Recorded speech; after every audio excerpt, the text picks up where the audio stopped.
Je pense que le parrainage doit être perçu aujourd'hui comme une volonté de son Excellence le Président de la République Macky Sall d'approfondir notre démocratie, mais également d'améliorer notre système électoral.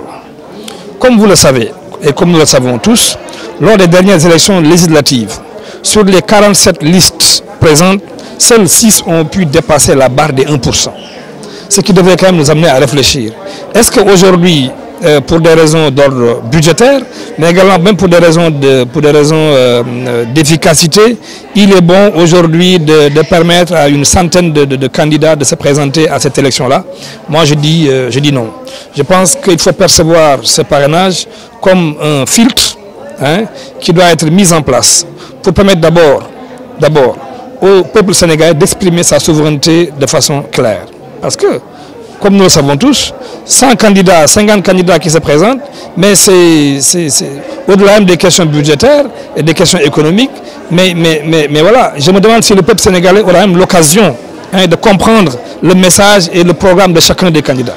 C'est pourquoi le président de la République a estimé effectivement qu'il était nécessaire de mettre en place un filtre, n'est-ce pas, et de demander à chaque candidat d'avoir une liste de parrainage qui s'établit autour de 1%. Et je pense que c'est une bonne chose. Aujourd'hui, tous les candidats sérieux ne devraient pas s'offusquer de cela, parce que normalement, 1%, 65 000 signatures ne devraient pas poser de problème. Donc je pense qu'il faut saluer cette décision de l'autorité qui, à mon avis, vise effectivement à améliorer le système électoral, mais également à rendre beaucoup plus simple et permettre également une compétition très saine de ces différents candidats-là. L'opposition joue son rôle. Le président de la République est un homme de dialogue, ça c'est indéniable. Il a toujours appelé au dialogue dans ce pays-là, mais il faut quand même admettre qu'en dernière analyse, la décision lui incombe, parce que c'est lui qui est président de la République, c'est lui qui est élu au suffrage universel.